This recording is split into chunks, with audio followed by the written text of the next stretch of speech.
ಜಗತ್ತಿನಲ್ಲಿ ಇಂದಿಗೂ ಬಗೆಹರಿಯದ ಅತಿ ದೊಡ್ಡ ರಹಸ್ಯವೆಂದರೆ ಅದು ದೆವ್ವಗಳ ಅಸ್ತಿತ್ವ. ಪ್ರಪಂಚದಾದ್ಯಂತ ಲಕ್ಷಾಂತರ ಜನರು ತಾವು ದೆವ್ವಗಳನ್ನು ನೋಡಿದ್ದೇವೆ ಎಂದು ನಂಬುತ್ತಾರೆ. ಆದರೆ ಕೆಲವು ವಿಜ್ಞಾನಿಗಳು ದೆವ್ವಗಳು ಇವೆ ಎನ್ನುವುದಕ್ಕೆ ಯಾವುದೇ ಭೌತಿಕ ಪುರಾವೆ ನೀಡಿಲ್ಲ. ಸಾಮಾನ್ಯವಾಗಿ ದೆವ್ವ ಎಂದರೆ ಸತ್ತ ವ್ಯಕ್ತಿಯ ಆತ್ಮ ಅಥವಾ ಶಕ್ತಿ ಎಂದು ಕರೆಯಲಾಗುತ್ತದೆ.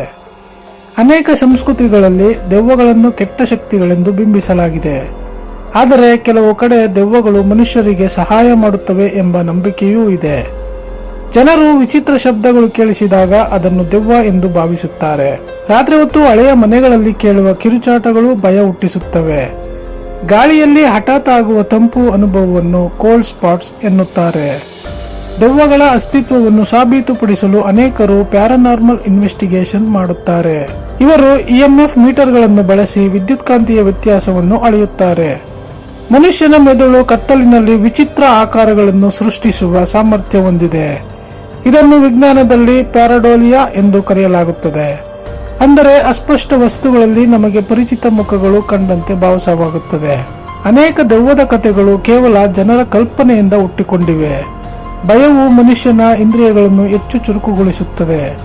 ಅತಿಯಾದ ಭಯದಿಂದಾಗಿ ನಮಗೆ ಇಲ್ಲದ ಶಬ್ದಗಳು ಕೇಳಿಸಬಹುದು. ವಿಜ್ಞಾನದ ಪ್ರಕಾರ ಇನ್ಫ್ರಾಸೌಂಡ್ ದೆವ್ವದ ಭ್ರಮೆಗೆ ಮುಖ್ಯ ಕಾರಣ. ಇದು ಮನುಷ್ಯನಿಗೆ ಕೇಳಿಸದ ಅತಿ ಕಡಿಮೆ ಆವರ್ತನ ಶಬ್ದವಾಗಿದೆ. ಈ ಶಬ್ದವು ನಮ್ಮ ಕಣ್ಣಿನ ಪಾಪಿಗಳನ್ನು ನಡುಗಿಸಿ ನೆರಳುಗಳು ಕಂಡಂತೆ ಮಾಡುತ್ತದೆ. ಹಳೆಯ ಕಟ್ಟಡಗಳಲ್ಲಿ ಗಾಳಿ ಬೀಸುವಾಗ ಇಂತಹ ಶಬ್ದಗಳು ಉತ್ಪತ್ತಿಯಾಗುತ್ತವೆ. ಕಾರ್ಬನ್ ಮಾನಾಕ್ಸೈಡ್ ಅನಿಲದ ಸೋರಿಕೆಯು ಭ್ರಮೆಯನ್ನು ಉಂಟು ಮಾಡಬಲ್ಲದು. ಈ ಅನಿಲ ಸೇವನೆಯಿಂದ ಜನರಿಗೆ ವಿಚಿತ್ರ ದೃಶ್ಯಗಳು ಕಂಡ ಉದಾಹರಣೆಗಳಿವೆ. ನಿದ್ದೆಯಲ್ಲಿ ಆಗುವ ಸ್ಲೀಪ್ ಪಾರ್ಶ್ವವಾಯು ಕೂಡ ದೆವ್ವದ ನಂಬಿಕೆಗೆ ಕಾರಣ.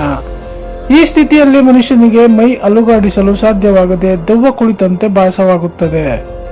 ಇತಿಹಾಸದ ಪುಟಗಳಲ್ಲಿ ದೆವ್ವಗಳ ಬಗ್ಗೆ ಸಾವಿರಾರು ಉಲ್ಲೇಖಗಳಿವೆ. ಈಜಿಪ್ಟ್ನ ಪಿರಮಿಡ್ಗಳಿಂದ ಹಿಡಿದು ಹಂಪಿವರೆಗೂ ಇಂತಹ ಕಥೆಗಳಿವೆ. ಕೆಲವು ಸ್ಥಳಗಳನ್ನು ಭಯಾನಕ ಸ್ಥಳಗಳು ಅಥವಾ ಹಾಂಟೆಡ್ ಪ್ಲೇಸ್ ಎಂದು ಘೋಷಿಸಲಾಗಿದೆ. ರಾಜಸ್ಥಾನದ ಬಾನ್ಗಢ್ ಕೋಟೆ ಇದಕ್ಕೆ ಒಂದು ದೊಡ್ಡ ಉದಾಹರಣೆ. ಅಲ್ಲಿ ಸೂರ್ಯಾಸ್ತದ ನಂತರ ಯಾರಿಗೂ ಪ್ರವೇಶವಿಲ್ಲ ಎಂಬ ನಿಯಮವಿದೆ. ವಿಜ್ಞಾನಿಗಳು ಇಂತಹ ಸ್ಥಳಗಳಲ್ಲಿರುವ ರಹಸ್ಯವನ್ನು ಪತ್ತೆ ಹಚ್ಚಲು ಪ್ರಯತ್ನಿಸುತ್ತಿದ್ದಾರೆ. ಥರ್ಮೋಡೈನಾಮಿಕ್ಸ್ ನಿಯಮದ ಪ್ರಕಾರ ಶಕ್ತಿಯನ್ನು ನಾಶಪಡಿಸಲು ಸಾಧ್ಯವಿಲ್ಲ. ಹಾಗಾದರೆ ಮನುಷ್ಯನೊಳಗೆ ಚೈತನ್ಯ ಸತ್ತ ಮೇಲೆ ಎಲ್ಲಿ ಹೋಗುತ್ತದೆ? ಇದೇ ಪ್ರಶ್ನೆಯನ್ನು ದೆವ್ವಗಳ ಅಸ್ತಿತ್ವ ನಂಬುವವರು ಕೇಳುತ್ತಾರೆ. ಕ್ವಾಂಟಮ್ ಫಿಸಿಕ್ಸ್ನಲ್ಲಿ ಪರ್ಯಾಯ ವಿಶ್ವಗಳ ಬಗ್ಗೆ ಚರ್ಚೆ ನಡೆಯುತ್ತಿದೆ. ಕೆಲವರು ದೆವ್ವಗಳನ್ನು ಮತ್ತೊಂದು ಆಯಾಮದ ಜೀವಿಗಳು ಎಂದು ಕರೆಯುತ್ತಾರೆ. ಕ್ಯಾಮೆರಾಗಳಲ್ಲಿ ಕಾಣಿಸಿಕೊಳ್ಳುವ ಸಣ್ಣ ಬೆಳಕಿನ ಚುಕ್ಕಿಗಳನ್ನು ಆಪ್ಸ್ ಎನ್ನಲಾಗುತ್ತದೆ. ವಿಜ್ಞಾನದ ಪ್ರಕಾರ ಇವು ಕೇವಲ ಕ್ಯಾಮೆರಾ ಲೆನ್ಸ್ ಮೇಲಿನ ಧೂಳಿನ ಕಣಗಳು. ಸತ್ತವರ ಆತ್ಮಗಳು ತಮ್ಮ ಆಸೆಗಳು ಪೂರೈಕೆಯಾಗದಿದ್ದರೆ ಅಲೆದಾಡುತ್ತವೆ ಎಂಬ ನಂಬಿಕೆ ಇದೆ. ಈ ನಂಬಿಕೆಯು ಜನರಲ್ಲಿ ಸಾವಿನ ಬಗ್ಗೆ ಭಯ ಮತ್ತು ಕುತೂಹಲ ಎರಡನ್ನೂ ಸೃಷ್ಟಿಸಿದೆ. ಸಿನಿಮಾಗಳು ದೆವ್ವಗಳ ಬಗ್ಗೆ ಇರುವ ಭಯವನ್ನು ಮತ್ತಷ್ಟು ಹೆಚ್ಚಿಸಿವೆ. ಬಿಳಿ ಬಟ್ಟೆ ಧರಿಸಿದ ದೆವ್ವಗಳು ಕೇವಲ ಚಿತ್ರರಂಗದ ಸೃಷ್ಟಿ ಎನ್ನಬಹುದು. ದೆವ್ವಗಳ ಬಗ್ಗೆ ಇರುವ ನಂಬಿಕೆ ದೇಶದಿಂದ ದೇಶಕ್ಕೆ ಬದಲಾಗುತ್ತದೆ. ಆದರೆ ಭಯ ಎಂಬ ಭಾವನೆ ಎಲ್ಲರಿಗೂ ಒಂದೇ ಆಗಿರುತ್ತದೆ. ಮಾನಸಿಕ ಕಾಯಿಲೆಗಳಾದ ಸ್ಕಿಜೋಫ್ರೀನಿಯಾ ಕೂಡ ಇಂತಹ ಭ್ರಮೆಗಳನ್ನು ಉಂಟು ಮಾಡುತ್ತದೆ. ಮೆದುಳಿನಲ್ಲಿರುವ ರಾಸಾಯನಿಕ ವ್ಯತ್ಯಾಸಗಳು ಇಲ್ಲದ ವ್ಯಕ್ತಿಗಳನ್ನು ತೋರಿಸಬಲ್ಲವು. ಹಳೆಯ ಮನೆಗಳಲ್ಲಿ ಮರದ ಸಾಮಾನುಗಳು ಬಿರಿಯುವ ಶಬ್ದ ದೆವ್ವದ ನಡಿಗೆಯಂತೆ ಕೇಳಿಸುತ್ತದೆ. ತಾಪಮಾನದಲ್ಲಿನ ವ್ಯತ್ಯಾಸದಿಂದ ಮನೆಯ ಗೋಡೆಗಳು ಶಬ್ದ ಮಾಡುವುದು ಸಹಜ. ರಾತ್ರಿ ಹೊತ್ತು ಪ್ರಾಣಿಗಳ ಕಣ್ಣುಗಳು ಹೊಳೆಯುವುದು ದೆವ್ವದಂತೆ ಕಾಣಬಹುದು. ಕತ್ತಲಿನಲ್ಲಿ ನಮ್ಮ ಮೆದುಳು ಅಸ್ಪಷ್ಟತೆಯನ್ನು ಭಯಾನಕವಾಗಿ ಅರ್ಥೈಸಿಕೊಳ್ಳುತ್ತದೆ. ದೆವ್ವಗಳ ಬಗ್ಗೆ ಸಂಶೋಧನೆ ಮಾಡುವವರನ್ನು ಪ್ಯಾರಾನಾರ್ಮಲ್ ಎಕ್ಸ್ಪರ್ಟ್ಸ್ ಎನ್ನುತ್ತಾರೆ. ಇವರು ITP ರೆಕಾರ್ಡ್ಗಳನ್ನು ಬಳಸಿ ಆತ್ಮಗಳ ಧ್ವನಿಯನ್ನು ರೆಕಾರ್ಡ್ ಮಾಡಲು ಯತ್ನಿಸುತ್ತಾರೆ. ಆದರೆ ಇವುಗಳಲ್ಲಿ ಹೆಚ್ಚಿನವು ಕೇವಲ ಪರಿಸರದ ಶಬ್ದವಾಗಿರುತ್ತವೆ. ಮನುಷ್ಯನ ಆತ್ಮವು ತೂಕ ಹೊಂದಿದೆ ಎಂಬ ಪ್ರಯೋಗವು ಈ ಹಿಂದೆ ನಡೆದಿತ್ತು. ಅದನ್ನು 21 ಗ್ರಾಂ ಪ್ರಯೋಗ ಎಂದು ಕರೆಯಲಾಗುತ್ತದೆ. ಆದರೆ ಈ ಪ್ರಯೋಗಕ್ಕೆ ಯಾವುದೇ ವೈಜ್ಞಾನಿಕ ಮಾನ್ಯತೆ ಸಿಕ್ಕಿಲ್ಲ. ಭಯ ಎಂಬುದು ನಮ್ಮ ಮೆದುಳಿನ ರಕ್ಷಣಾ ತಂತ್ರವಾಗಿದೆ. ಅಜ್ಞಾತ ವಿಷಯಗಳ ಬಗ್ಗೆ ನಮಗೆ ಯಾವಾಗಲೂ ಕುತೂಹಲವಿರುತ್ತದೆ. ದೆವ್ವಗಳು ಇಲ್ಲ ಎಂದು ಹೇಳಲು ಎಷ್ಟು ಕಾರಣಗಳಿವೆಯೋ ಇವೆ ಎನ್ನಲು ಅಷ್ಟೇ ಕಥೆಗಳಿವೆ. ಜನರು ತಮ್ಮ ಪ್ರೀತಿ ಪಾತ್ರರನ್ನು ಕಳೆದುಕೊಂಡಾಗ ಅವರು ದೆವ್ವವಾಗಿ ಬರುತ್ತಾರೆ ಎಂದು ನಂಬಿ ಸಮಾಧಾನ ಪಟ್ಟುಕೊಳ್ಳುತ್ತಾರೆ.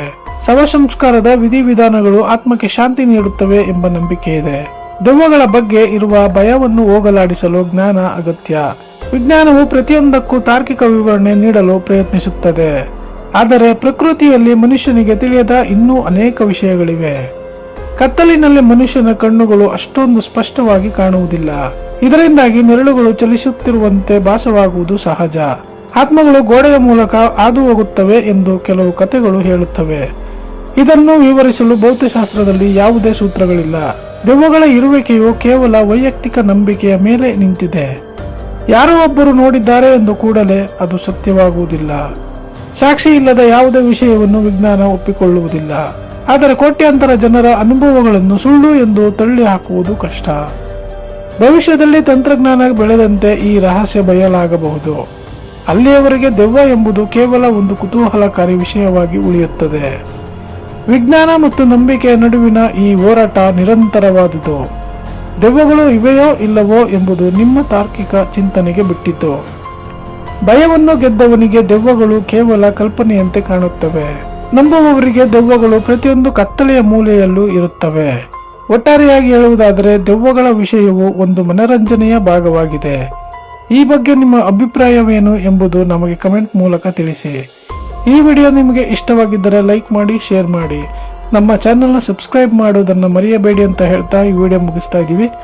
ಧನ್ಯವಾದಗಳು.